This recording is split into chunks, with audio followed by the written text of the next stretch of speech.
Trabalhos foram feitos para destruir esse casamento e conseguiram. Tudo porque, no momento, ela era uma crente fajuta.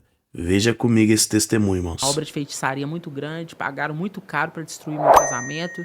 A minha casa virou de cabeça para baixo, perdi tudo, perdi móveis, perdi tudo. Meu marido, que já estava limpo há 6 anos, voltou para a droga, mas tudo isso fruto de um trabalho. Só que eu era cristã fajuta, filha de pastor, mas não era pastora. Filha de pastor, mas não era crente, eu era religiosa. Eu ia na igreja, eu fazia dos meus domingos uma social. Eu ia lá, batia papo, cumprimentava as pessoas, mas eu não tinha vida com Deus. E aí Deus permitiu o ataque para me entender que o mundo espiritual é verdade e que a vida cristã deve ser levada a sério. Tem muita gente brincando dentro da casa de Deus, assim como eu brinquei. E eu tive que experimentar o fogo cruzado para me entender o Deus que se manifestava no Val de Jaboque. Aquele que se manifestava lá no meio do deserto, que às vezes a gente só ouve falar, mas não vê. Por isso que eu amo Deus. Eu amo Deus porque Ele pode até nos ferir, mas para nos perder é muito difícil. Ele te leva no vale, Ele te deixa sem nada, para você entender que tudo o que você tem é Ele. Assim foi comigo. E o ataque que eu sofri foi muito violento, porque eu fui perdendo tudo em pouquíssimo tempo. Dívida de droga, tive que pagar com meus móveis e essas coisas, mas eu não sabia o porquê. Mas Deus já tinha falado comigo. Eu era idólatra com meu marido e eu achava que meu casamento era o ápice da vida. Quantas pessoas acham assim, né? Ah, eu vou casar e agora tudo vai... Gente, é outra guerra que vai se iniciar. Porque na Bíblia fala, né? Provérbio 18, como ferro afia outro ferro, assim é o homem ao seu companheiro. Ou seja, seu marido é uma arma que Deus está usando para forjar o seu caráter cristão. Se ele não for crente, ou mesmo ele sendo crente, ele vai ser usado para te afiar, para te consertar, te pôr no prumo. Casamento não é uma coisa romântica que a Disney pintou. Não. O casamento é propósito, é aliança. Verdade. E às vezes as pessoas não acham que isso é sério. Deus, quando ele foi construir isso, o casamento, o propósito da família, ele sabia que ele tinha que fazer algo que fosse para permanecer, para ser firme para sempre. Então Deus usou essa estratégia. Mas por quê? Eu era falsa crente e ainda idólatra. E tudo aquilo que rouba o lugar de Deus, ele derruba o altar.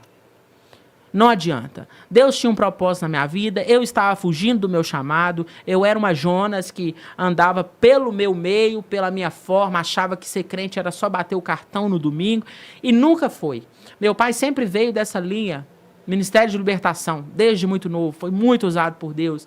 Né? As pessoas às vezes chamavam ele muito, era para mostrar onde estava a obra de feitiçaria e Deus mostrava onde que estava. Às vezes estava dentro de parede, às vezes estava dentro de boneco de urso. E Deus sempre usou ele nessa questão, mas eu pensava que não ia acontecer comigo.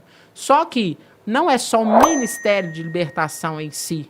Na verdade, todo cristão, ele tem um chamado para expulsar demônios, para curar enfermos e ser boca de Deus nessa terra. Só que a gente, às vezes, mistifica, né? Não, isso aí só mexe com libertação. Não, a gente mexe com gente, com todo mundo, e a gente está mexendo no ninho do diabo, muitas vezes.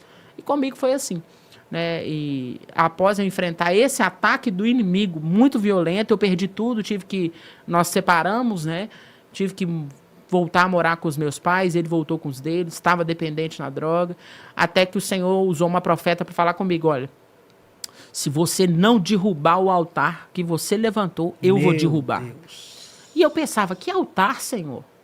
Eu não tinha nem ideia do que era idolatria. A idolatria para mim era se ajoelhar diante de imagens de santo. Eu não achava que meu marido era aquela pessoa que eu idolatrava, mas ele estava em primeiro lugar.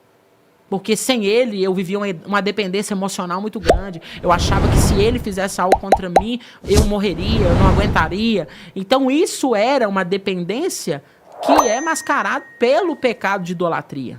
E Deus é um Deus que detesta a idolatria. Verdade. Quando a gente lê o Antigo Testamento, a gente vê como Deus punia o povo por causa de levantar ídolos. E não é diferente hoje, porque a palavra de Deus fala que ele não muda. Só que as pessoas acham que Deus ele é a segunda opção. Eu sempre falo isso no Ministério Mulheres de Guerra. Se Deus não for o primeiro, ele não vai ser seu ficante, ele não vai ser sua segunda opção. Ou ele é o primeiro, ou ele não é nada. Então muitas pessoas assustam porque priorizam às vezes marido, priorizam filho e constroem um altar. E foi assim comigo.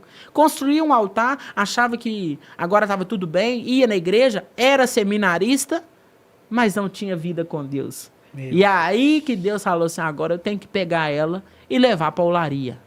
O verdadeiro cristão, ele passa pela olaria de Deus. Deus não trabalha em gente que se acha vaso perfeito e vaso de honra. Quando você se acha assim, ele vai lá e te leva na olaria, como fez com Jeremias, que tinha gabarito para falar, eu sou homem de Deus, eu renunciei tudo para viver o que Deus tem para mim. Não. Desce a olaria, que lá eu te farei ouvir as minhas palavras. Tem gente que não aceita o tratar de Deus. Tudo levanta como guerra espiritual, é o demônio. É Satanás, mas a gente esquece na história de Jó, né, que quando Satanás foi cirandar com Jó, ele teve que pedir permissão a ele, ao Senhor, para mexer com Jó. Pode mexer em tudo que ele tem, mas não toca nele. Então, Deus, ele trabalha nessas questões. Comigo foi assim, e quando eu descobri, Deus trabalha muito comigo em sonhos, eu vejo muito em sonhos. Deus me mostra as estratégias do inimigo. E eu tive um sonho onde eu fui dentro da casa onde fizeram um trabalho e lá eu vi quem foram as pessoas que fizeram. E aquilo ali me deu um baque. Por quê? Não é gente de longe, é sempre de perto. Não é gente que manda muitas vezes fazer trabalho para te destruir, não é de longe. Então aquilo ali para mim foi um choque, porque tem crente que acha que a nossa luta são contra pessoas. E não. A nossa luta são contra os principados, as potestades que estão por trás dessas pessoas. Eles são só marionetes na mão de Satanás. Quem não tem vida com Deus é marionete na mão do inimigo. Não tem jeito. E aquilo ali, eu tive essa revelação, foi um sonho bem detalhado, porque muitas vezes as pessoas confundem, né, com o sonho do subconsciente, né? Mas Deus me mostrou certinho aquilo que estava fazendo. E meu marido, ele foi afetado por um feitiço que chamava virada de pensamento. Meu Deus. Esse virada de pensamento, a pessoa parece que ela transforma. A cabeça dela muda. Meu marido, ele mudou completamente de um homem carinhoso comigo para um homem bruto, nervoso, violento e ainda se envolveu com droga. O ataque era para o quê? Vamos separar o casamento de uma forma ou de outra. E uma coisa que eu sempre falava, eu não aceitava que ele voltasse para a droga. E eu sempre falava com ele, olha, cuidado, se você voltar pra droga, eu não fico com você, eu me divorcio. Essa palavra lançada foi o quê? Uma estratégia que o inimigo usou para arquitetar esse trabalho. Que o inimigo, ele pega muito o que a gente fala. Essa boca nossa, porque a gente às vezes não vigia, mas lá em Tiago 3, quando fala da língua, a gente não vê qual perigoso é a nossa língua. E às vezes a gente fala na hora da raiva, e na Bíblia fala, cuidado com a ira, cuidado com a raiva. Na hora da raiva você fala coisas que não deve, você fala, lança palavras que não deve, e o inimigo pegou aquilo. E aquilo foi usado para destruir meu casamento.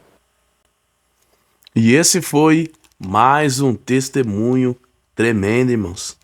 Esse testemunho é do GJ Cast, tá bom? Já trouxe muito testemunho desse podcast. É um podcast abençoado, né? Que vem abençoar nossas vidas com muitos relatos, com muitos testemunhos, tratando ali sobre o mundo espiritual. E aqui nesse vídeo, ela vai falar algo muito interessante, né? Que quem tenta, né? Quem fez os trabalhos contra a vida dela e do esposo no casamento deles, foi pessoas de perto.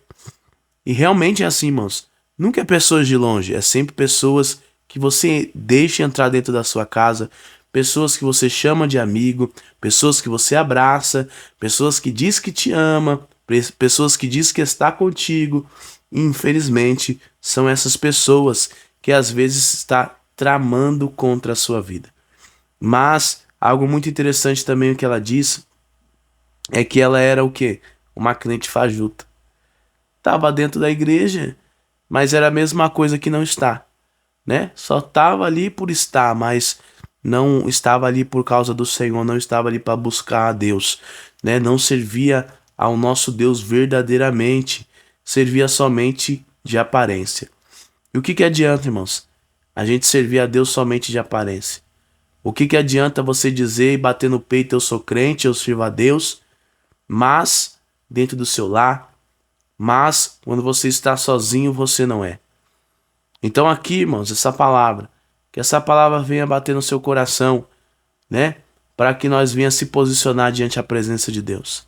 Temos que estar firme com Ele, para que quando venha a cilada do inimigo, os dados inflamados do inimigo, a gente consiga combater com as armaduras espirituais, as armaduras de Deus.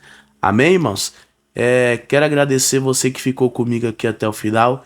Que Deus abençoe sua vida poderosamente. Fica na paz e até o próximo vídeo.